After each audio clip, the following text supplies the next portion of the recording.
Okay, understanding nutrient density. This is one of the most important things that comes to mind when we look at whenever you look at food or whenever you look at your macros, micros, or what you're trying to do with your body composition. Understanding your nutrient density is a massive part of manipulating the food that you take into your body at any one point. So, we'll go over a few examples as we explore what it is.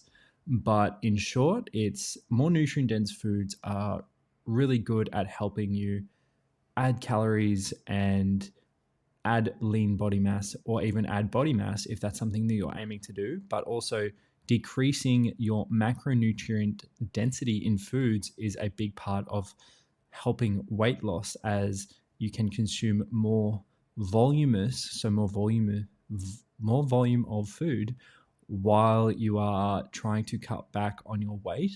And it feels like you're eating more food, but you're actually just eating less nutrient dense foods from the macronutrient perspective, but also the understanding how the micronutrients fit into this as well. So, first tab, nutrient density.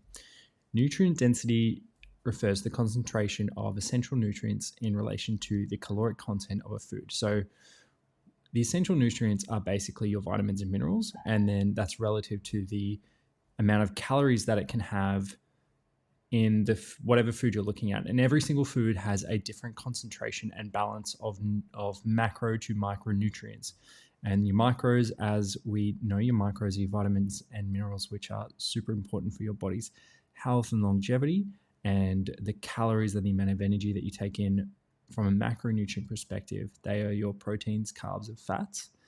And here it says nutrient density measures the amount of beneficial nutrients per unit of energy provided.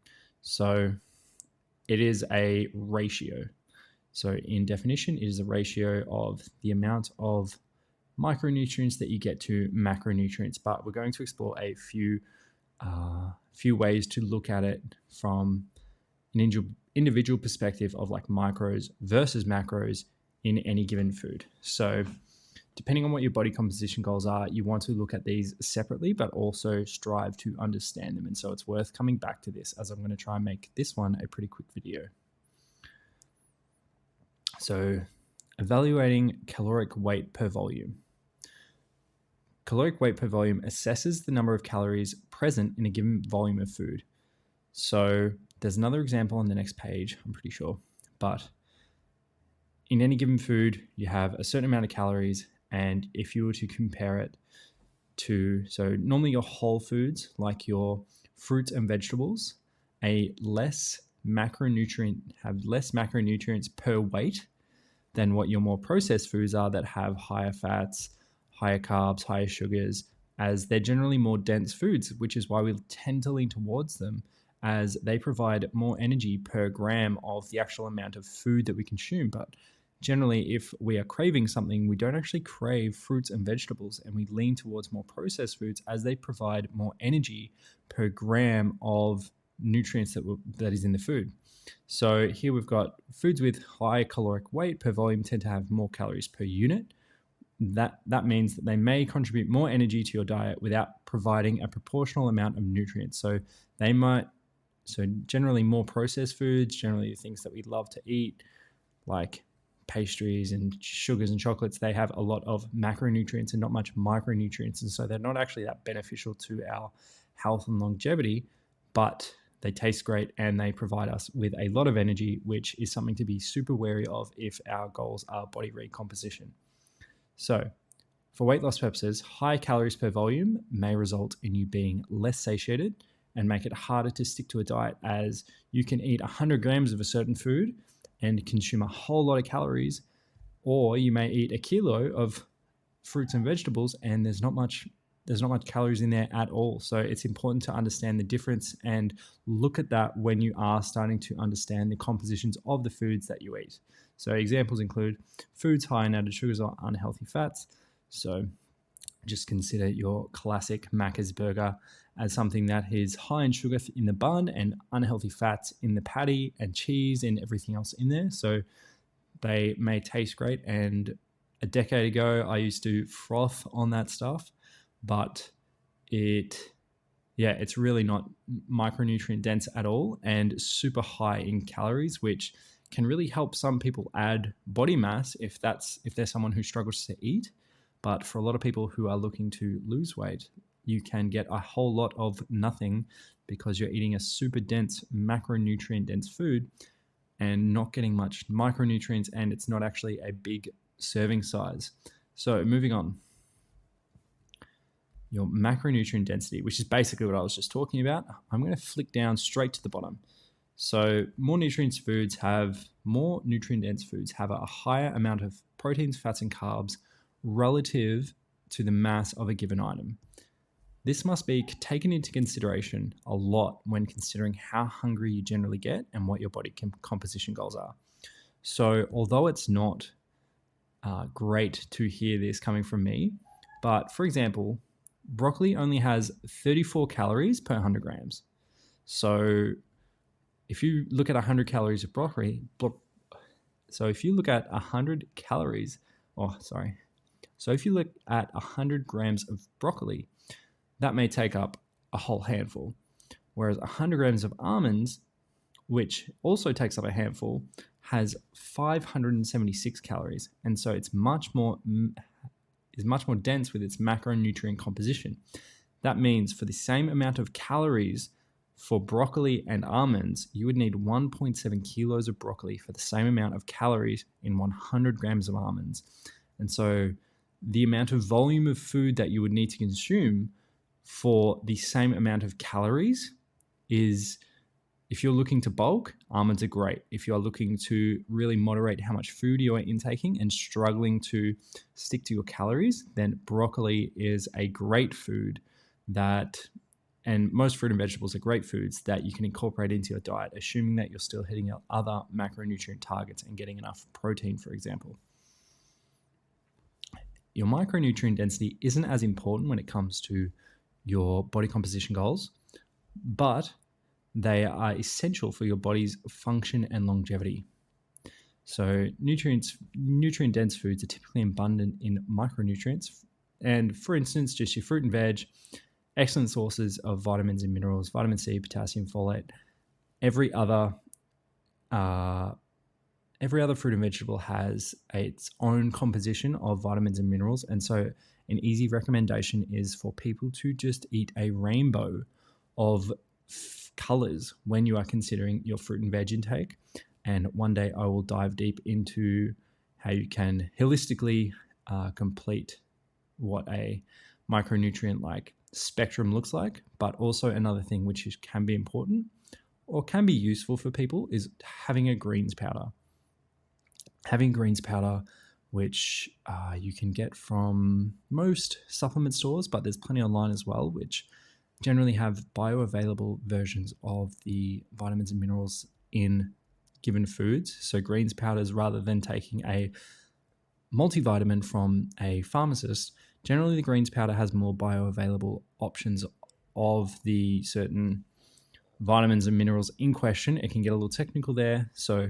And I'm probably not qualified enough to talk about that, so I'm not going to, but generally greens powder can be better for you than a multivitamin from the pharmacist. So you chuck that into the water, and if you are questioning your micronutrient values and you feel like you're not having a nutritious diet, or even if you do, I feel like everything that I've listened to says you're not going to get anything negative out of supplementing with your greens powder as well. So that is another thing that you can throw into the supplements list. Beautiful. Almost done here.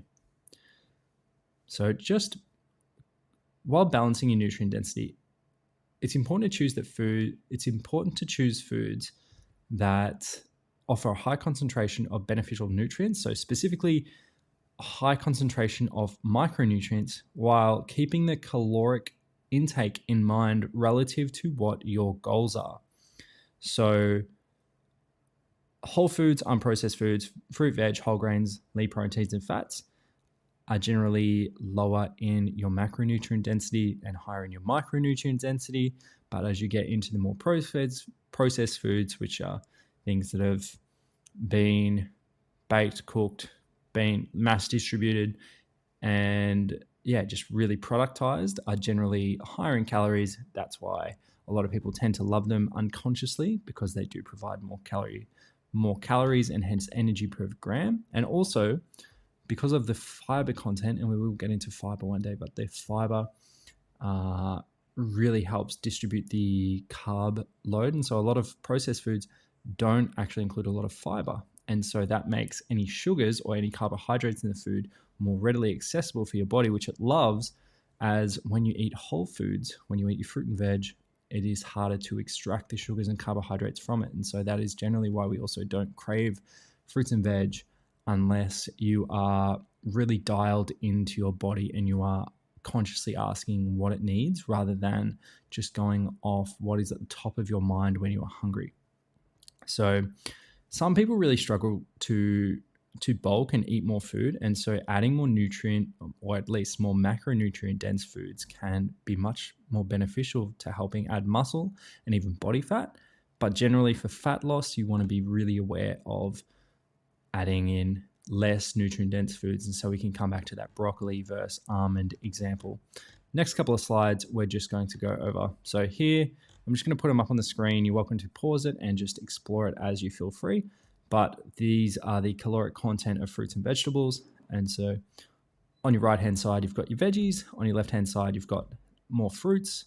So at the top, you can see avocado. Now, avocado has a lot of fats in it. And so therefore, it's going to have higher amounts of macronutrients per 100 grams than your watermelon, which is mainly water. So have a look at those spectrums. I encourage you to explore that. But a lot of the time, even like when you look at potatoes, they're not that calorically dense per 100 grams. A lot of the time, potatoes get bastardized because of the fat that they get fried in and the salt that they get fried in, and even the sugar that can get added to them when they're in processed fast food joints. And so they become really, really heavily calorically dense, even though it's just a potato. And so, yeah, good table to look at here. A bit. And so when we come to this table, we look at the left-hand side and it shows us our density of calories per gram. So lettuce, basically, or water, yeah, naturally, it's not going to have many calories per gram of it. So if you had 100 grams of lettuce, you're looking at 15 calories. I'm pretty sure that's right. But if you look at 100 grams of olive oil far down on the right-hand side, you're going to have 900 calories of, well, it's basically all fat. So the amount of olive oil that you would use when you're trying to cut, you really want to minimize that down. Same with all the foods on the right-hand side. Like, it's important to have them from a micronutrient perspective, which is vitamins and minerals. But your macronutrient perspective, you would want to be super wary of the things on the right-hand side and include more of the things on the left-hand side, which again, come back to your whole foods, come back to your fruit and veg. And it's super wary to be conscious of that when selecting the foods that you're going to have in your diet. So I hope that helped.